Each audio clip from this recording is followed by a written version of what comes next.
I have often tried to force things that has been motivating for me, down into people's throat.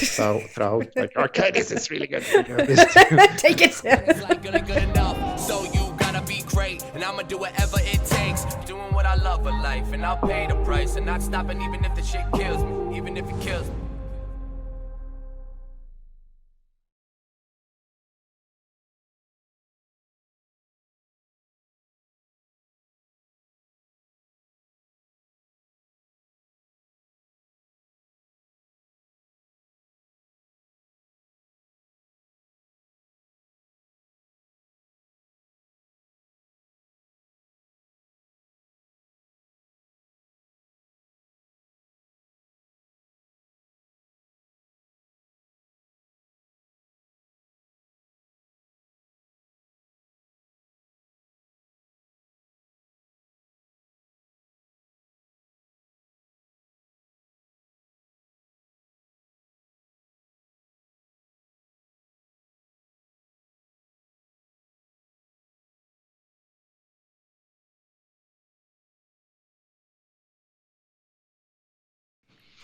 Hello guys and welcome to MattGron Talks, and this is episode 188 of the world's most underestimated entrepreneurial show. And my name is Mattias Gronborg, aka MattGron, and here I share my scale-up journey building my company from nothing to something. And of course, as usual, with me, the one and only, my dear friend and co-host, direct live from Åkersberga, north of Stockholm. Welcome, Svea. How are you doing? Hi, Mattias. I'm doing very good. And funny you say it's like the world's most underestimated entrepreneurial show. I think it's also the world's only entrepreneurial show. I was when we started this, I was actually looking around on the internet to get inspiration. Is someone else doing this? I think we are trendsetters. I think we are the first people to do this. So we are not only the world's most underestimated show, we're also the only show, the only entrepreneurial journey show. And yeah, what do we do here? We smack into reality, the entrepreneurship. We do that 3 times every week, on Monday, Wednesday, and on Friday. And we do have different topics depending on the day. And we also have a whole framework in place. Mattias, do you want to share the framework? Yes, of course. We have the smacking framework. And it helps us to stay on track. So double safety, we have Svea and we also have the framework. Nothing could go wrong, ever. Yes. So, and then we have me.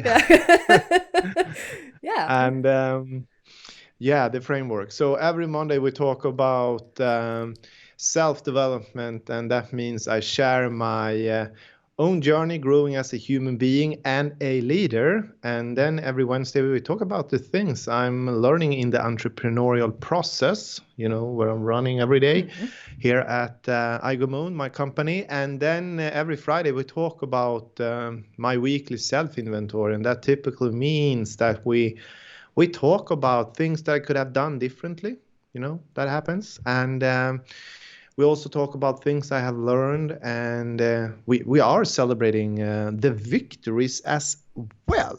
But I think, the Friday session is all about driving self-awareness and also remember things. Like it's a documenting vlog, right? So typically, Svea say that it's my diary. Yeah, and you mentioned you look back at that, like 10 years from now, you look at like episode number 1, you're like, oh man, how did we evolve? Yeah. Okay, but now it's time for the Wednesday episode, the entrepreneurial one, the one, about things going on in the company. And we have talked about goals on different occasions, but today I want to look at goals from a more fun side, because have fun obviously is a core value at iGoMoon. And I think you take that very seriously, the fun part as well. And it's also part of the goals and reaching goals. So I think if you have watched this a bit longer, then you might have heard like the horse race or like the marble game at some points. And these are just some examples of that. But maybe you're new. Maybe Mattias could just briefly explain, like, how do you make goals more fun at iGoMoon? I can definitely share about that. I'm also thinking about like why we make or why we try to make goals much more fun. And I think two things that comes to my mind. First, I mean, it's very important to have fun when you actually do something right. Yeah. I mean, what's the point doing something if it's not fun?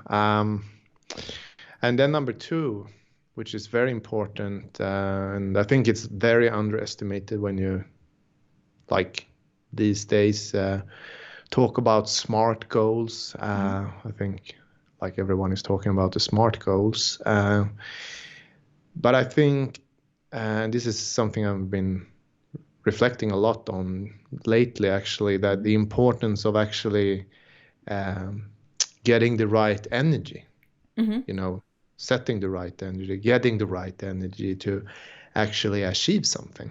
True. And I would definitely say right now we are at a stage with the company. I've been talking about that. We have set the company up for growth. Where the suit is a little bit bigger. Yeah. We have more cost. We are touching 25 people limit. Like the roof, like it's a new PB. It's a new personal best for us here at iGoMoon, and we are sweating a little bit, and there's some tension going on at the company. And then again, this becomes so much more important, and I can really see the difference on this topic because if I look back just before the Christmas. There was one specific energy and same goals, same having fun plan. And then 6 months later, there's another energy around the same goals. We haven't changed the definition of the things you just explained, like sales horse, lure horse, which is labor utilization rate horse, culture horse. It's the same thing, but so energy is so important to talk about when we talk about this, because it gives you like the energy is the drive takes you to a specific point, and that. How should I say? It's all about meaning, Svea. That's what it is. It's all about meaning. And sometimes when you talk about SMART goals, you forget about that because it's just about the numbers. Like what I want to say is the meaning.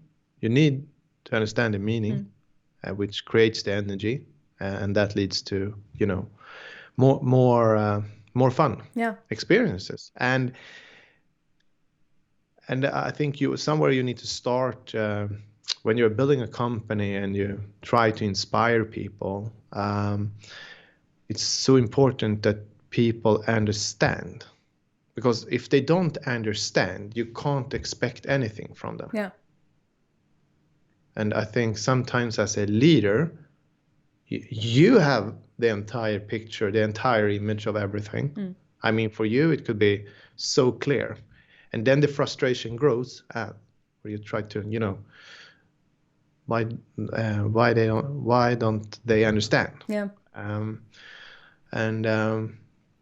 So that's something I have been, looking a lot, at myself, like in the mirror and doing a lot of self-reflection on how to, what to change in my communication to actually achieve that. And why do I'm talking about all these things when you ask me the question? It's because you were like the competition, or what was the question? Like what we are doing, what we play around. Yeah, exactly. So my point was my point was that that we at iGoMoon we have some fun competition going on. We like every week we give kudos to the person that closed most deals, the person with the highest labor utilization rate, and also we are looking at the scoreboard of the culture heart, which is basically that who is most engaged and giving karma points to other people. So that's like 3 ways we play around with it. But then we also like the sales and labor utilization workhorse. It's pretty much, they have the same structure, but then we also have something we call the marble yar, which is I think you said before we started that, or I don't know if it was in the initiating part of the vlog, you said something about like, we played that marble game exactly. around Christmas. And so that marble yar we always play around with, because we're actually counting marbles, and we could connect it to money or hours or something. And then we actually put up different goals, process-driven goals, and like milestones we reach. Because sometimes it's important to remember that people, they are also motivated about different things, right? Yeah. Like some people, they get motivated by the effect of actually reaching a goal. Some people, they're motivated to reach this goal. Yeah, they like the process. Not what happens after the goal, yeah. right? And some people, and like very often, like a really good salesperson is very driven of the milestones. Yeah. The quarterly budget. They really, they can. That's what inspired them. Yeah. And then some people, they are just into the meaning, like the difference or the meaning, Yeah. So there's a lot of things to think about when you create, when you play these things, because I could really see that, I have often tried to, force things that has been motivating for me, and down into people's throat. Like, okay, this is really good. Take it. Yeah, this is fun, right? This is very fun. I'm so stoked. And that didn't work out so well. But that's not. Yeah, that's not always the case. Yeah. A lot of talking from my side, and I don't know. Yeah, sometimes I just let you talk, and I feel there's good stuff coming out. Like, keep it coming. But I think two things cheers. Two things that stood out for me was, like you said, people can be motivated by different things, and I've never thought about that. That's very true. And I feel some people love the process. I think entrepreneurs are probably people who love the process, and other people just want to reach. Or your boyfriend. Yeah, very true. He loves the process. He loves the process. Like, really, I've never met anyone who loves processes more. But then there are other people who like the feeling of achieving something. I think I'm more that person. Like, I'm like excited about the next step. Like, process, I mean, it's what you have to do, right? But like reaching it, I think is for me like the feeling. I think I'm one of those. But also. Or maybe more the person you are, Svea. It's I don't care anything about the process. I can actually reach the goal doing different things every day. Yeah, true. Yeah, I love that though. Like, I love the variety, different things every time. That's true. This is probably why I wouldn't be good. So that's a really good thing to just think about it, like how different you and David get motivated about doing things. True. But then you can have the same goals. Yeah. But then you can also understand that sometimes you don't understand each other. And you get frustrated, and then maybe you lose each other in the communication or translation. Yeah, I think you can like really translate that relationship part into the company. It's like kind of very similar. Exactly. And that's what I tried to say yesterday when you were talking about me as a leader and the team. Yeah. So like and the bigger team you get, or like a company, like you come to a point when like there's the complexity grows with the growing team of individuals. Of course, yeah. There's so many dynamics within the team, within every single person, and this person has a relationship with that other person. I understand. And yeah, just a second thing, because I said there were two things that were important for me there, as was also the importance of actually having these smaller goals in between, because I feel many people have a tendency to just see like the end goal, and it's like so far on this mountain, how do we get there? And I think it's so valuable to break it down into smaller chunks, you can digest, like you do, like every week you have like different like you said, like the different horses you give out to people. If you don't know what we're talking about, like, they have the workhouse, and they actually get a physical horse, like not a real horse, but like a horse puppet they can, run around with in the office. It's kind of fun. You should check out the vlog more than and there's lots of footage of that kind of stuff. But anyways, I think that's just something I wanted to point out, like these little goals, and maybe you have a company as well watching there, or you're growing something. Think about that. No, I think that's a good idea.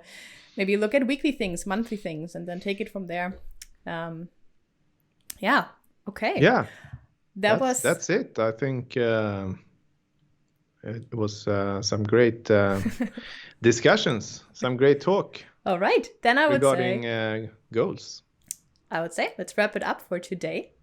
And yeah, what about you? Do you have any fun ways to go about goals in your company? Let us down below. Before I met Mattias and iGoMoon, I didn't even know you could have fun with goals, so that was cool. But I'm curious what other people do. And yeah, if you like what we are doing, please subscribe to the channel, give this video a like, leave a comment, and also hit the bell so you don't miss the next episode on Friday. And Mattias, thank you as always for sharing, and see you in the next one. Hit the bell. Ciao.